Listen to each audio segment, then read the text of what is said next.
hear a plane.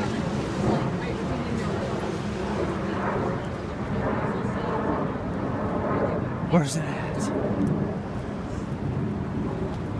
I hear it, but I don't see it. Oh yeah, now the rain starts to die down. So to celebrate Valentine's Day, I had an elaborate thing. We were going to go to the beach. I was going to shoot video. And it's just been downpouring rain, ruining the lovers' holiday. Super windy, like 20 miles. Like we're still soaking wet even with an umbrella. Wow, my nose is really red. What the heck? I just saw your head over my shoulder. I was like, it almost looked like you just had a tiny head and you were just resting on my shoulder. Anyway, yeah, this weather sucks. So we compromised. Instead of going to the zoo, we came to Cascade Station, where the planes land. And we went to IHOP, and then we went and looked at the animals at PetSmart, and now we're both already fed up. We just want to go home and be inside and get warm. Shakers.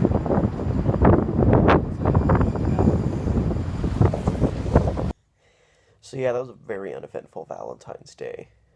I do have chocolate, but yeah, we had big plans, and the weather went to total garbage. Like, walking 2 blocks to go get food, we just got splattered. We were freezing cold when we got home. It was horrible. It sucked. So we've been just kind of hanging out, you know. And, yeah, I gotta be up early for work tomorrow, so I'm being a typical old guy, and I'm just kind of loitering around till I get tired and go to sleep, and then get up for work tomorrow. But, some big news in the local vicinity. There's the Blazers addition of Enes Kanter to our squad, which came out of left field because obviously the trade deadline's passed. You're instinctively thinking no real moves are going to happen, you know, again. But New York, I believe, waived him, if I'm correct. So he was suddenly available. And what I freaking love, not just because the Blazers won out, obviously when your team wins out on a player that multiple people are interested in, you're like, yes! But the fact that, like, Boston took an interest, the Lakers took an interest, these teams that traditionally you would just go to, you'd go to Boston because they're perceivably better than Portland. You go to the Lakers because they're the Lakers, and shit, LeBron's there, but he picked Portland. And there's this interesting story from a few years back when we were trying to fix up what was a completely depleted team, that really great 2014-2015 period where we were really good, but we had some injuries at the end of the 2015 season, and Memphis just knocked us out real quick in the first round. And then, well, not 4 of our 5 starters bailed because we traded Nick Batum, but Aldridge left, Matthews left, my man Robin Lopez left. Yeah, everyone thought the next season was going to be like a 25-30 win rebuilding season, but the Blazers had a winning season, made the playoffs. But anyway, during that period, we actually made an offer. I guess we made the best offer for Enes Kanter. We needed a big guy, you know, now that Lopez and Aldridge are gone. And Oklahoma City matched it, but apparently in doing so, they had to match our offer, and they ended up paying more than they initially wanted to pay. And some people have theorized that, you know, he was like, thanks Portland, thanks for the pay boost, and maybe that has some effect on him choosing Portland. I don't know how much validity there is to that, but it's funny. Maybe he just saw something with our team that a lot of people aren't. Blazers are 34-23 right now. I didn't see them being this good this far into the season. I thought they'd have a winning record, but not 11 over 500. Not as a Western team.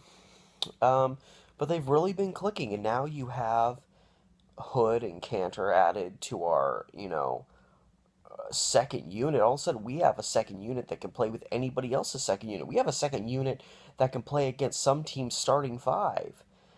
So, I think the burden is really on how well our starters play in the first quarter. Usually our starting 5, they're usually, some of our top players, obviously. And, every now and then, though, they don't have the greatest first quarters, and there's this burden put on the second unit to come out there and wipe out these deficits, and that's not easy. But so I think if the starters play good first quarters, we'll be okay. But at least now we really have a second unit that can really compete with anybody. And so Rodney Hood's only played a couple of games. He's looking pretty good, but he's still, he's only played like 4 games. Enes, this hair thing over here is bugging the shit out of me. Enes obviously hasn't played yet for us, but I'm sure he's very excited to be a part of a team. Probably statistically, he's going to get roughly the same amount of playing time he was with New York. I know he wasn't a starter with New York either, and we're planning on, having him be Nurkic's backup, which, I mean, come on. Do you have Nurkic and Kanter as a 1-2 punch? And I'm sure, just like Rodney Hood getting out of Cleveland where they were going nowhere to come to Portland, Kanter's stuck with this horrible Knicks team, and now he's playing with a playoff contending team. So I'm sure they're really excited and really jazzed, but of course, we just have to wait and see what happens. The Blazers are sitting at 34-23 right now. They have 25 games left.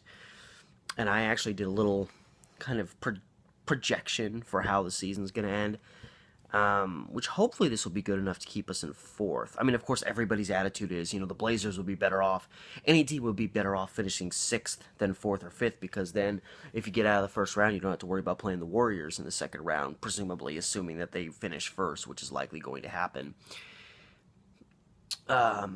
Which, by the way, fuck anybody who thinks the reason the Blazers won that game last night, of course, I guess as of this video, it was 2 nights ago, was because of that flagrant foul they called on Draymond Green. It was a bad call, I agree. Anybody with eyes should notice that.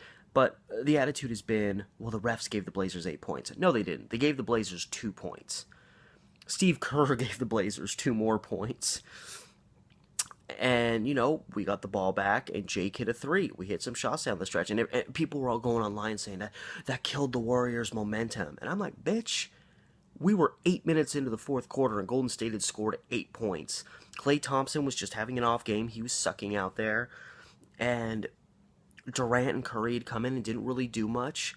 There was no momentum to quash. The Warriors were not playing well in that 4th quarter, and we were probably going to win the game either way. But I don't know. The Warriors don't lose that often, so I guess whenever they do lose, there has to be some excuse given for why it happened. It was a bullshit call. We all realize that, but it's ridiculous that is being used to, quash the fact that the Blazers owned that team in the 4th quarter during a time where the Blazers have a lot to prove.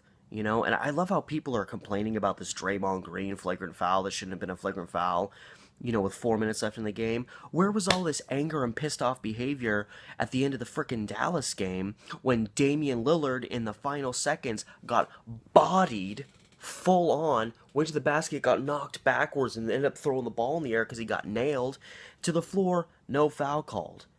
That was 50 times worse of a call, or a missed call, whatever you want to call it, than the frickin' thing on Draymond Green. And that decided the end of the game. Granted, the Blazers scored 9 points, so the fact of the matter is it shouldn't have come down to that. But anyway, rant done. I did a projection for the last 25 games, just predicting, and interestingly enough, I have us finishing 49-33, exact same record as last year, which I have us going 15-10 the rest of the season. Now, I'm doing this just based on my idea of how we're going to do. Kanter could end up being a train wreck. We could end up getting into a lull. We have a lot of road games left this year. We can end up falling apart and barely finishing above 500. I don't think that'll happen. I think everybody's, going to kick it up a notch now that we have this extra talent. I'm spending Valentine's Day talking basketball. I'm such a great boyfriend. It's okay. My girlfriend's playing Toontown. She's happy, I think. And I thought 15-10 was pretty fair. It's a mixed bag. The negative is the Blazers have a lot of road games left this year. 25 games left. We have 1, 2, 3, 4, 5, 6, 7. 7-game road trip coming up. Overall, 8, 9, 10, 11, 12, 13, 14, 15, 16. 16 games on the road, 9 at home to finish the season. If it was a reversal of that, I might say we'd go like 18-7, something a little bit better. No team, rarely, Miami's proven to be an exception to that, but very rarely is a team better on the road than they are at home. The reversal of that is this road trip's going to be tough, all right? We have games like we have game against Cleveland, a game against Memphis that we should be able to win. We also have Boston, Toronto, and Philadelphia, and even our first game is against Brooklyn, which that is not an easy win. So honestly, if we come out of that 7-game streak 3-4, I'm almost going to be happy. Again, we'll see how well this team, last year this team came out and had a 13-game winning streak, but they were playing a lot more games at home coming out of the All-Star break. We're coming out of the All-Star break with 7 on the road. I don't think we're going to have another 13-game winning streak. But the counterbalance to all the road games we have is the fact that the last stretch of the season, our schedule becomes a lot easier. The last, once we get past the fact that we have 10 out of 12 games on the road, things start to even out for the rest of the season.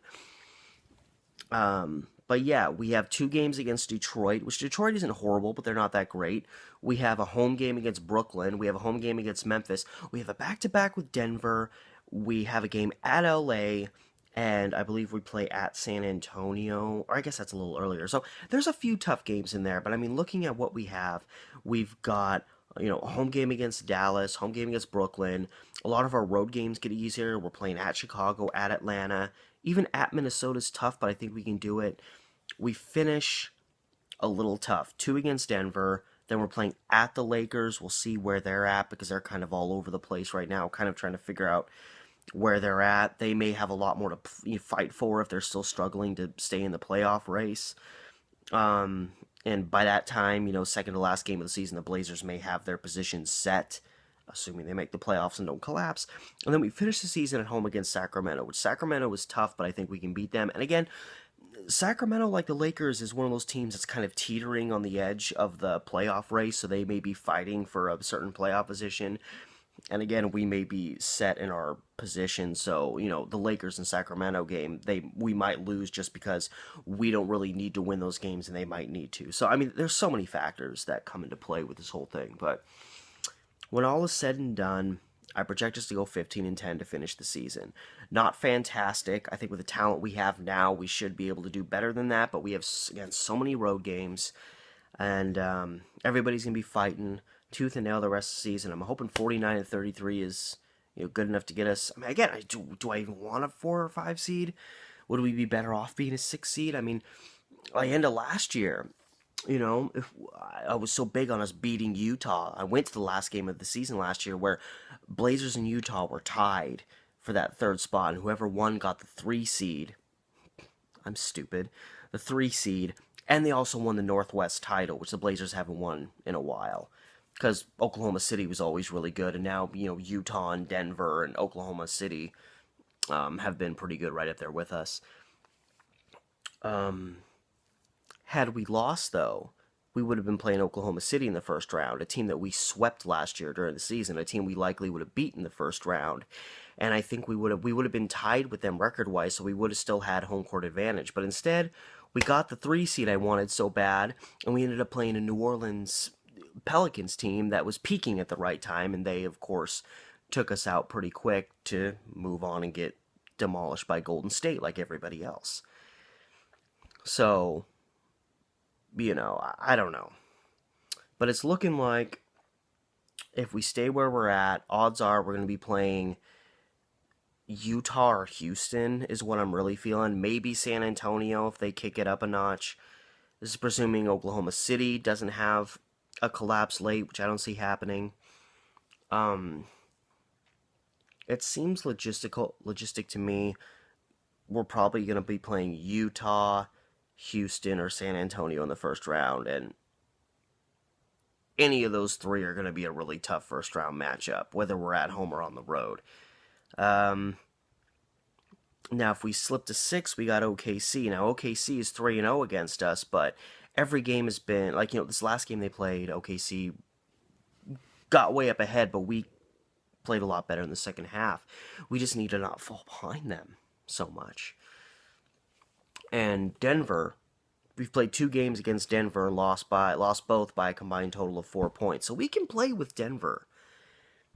But yeah, it's all tough. It's just like last year. There's this mesh of teams really fighting close together, and then Golden State kind of lingering at the top. So we'll see.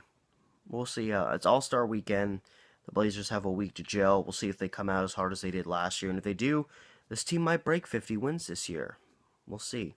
Anyway, happy Valentine's Day to y'all, even though it's the 15th now if you're watching this, but you know what I mean.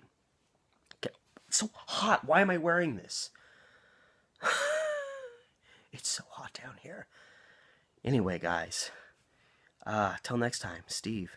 Catch you later.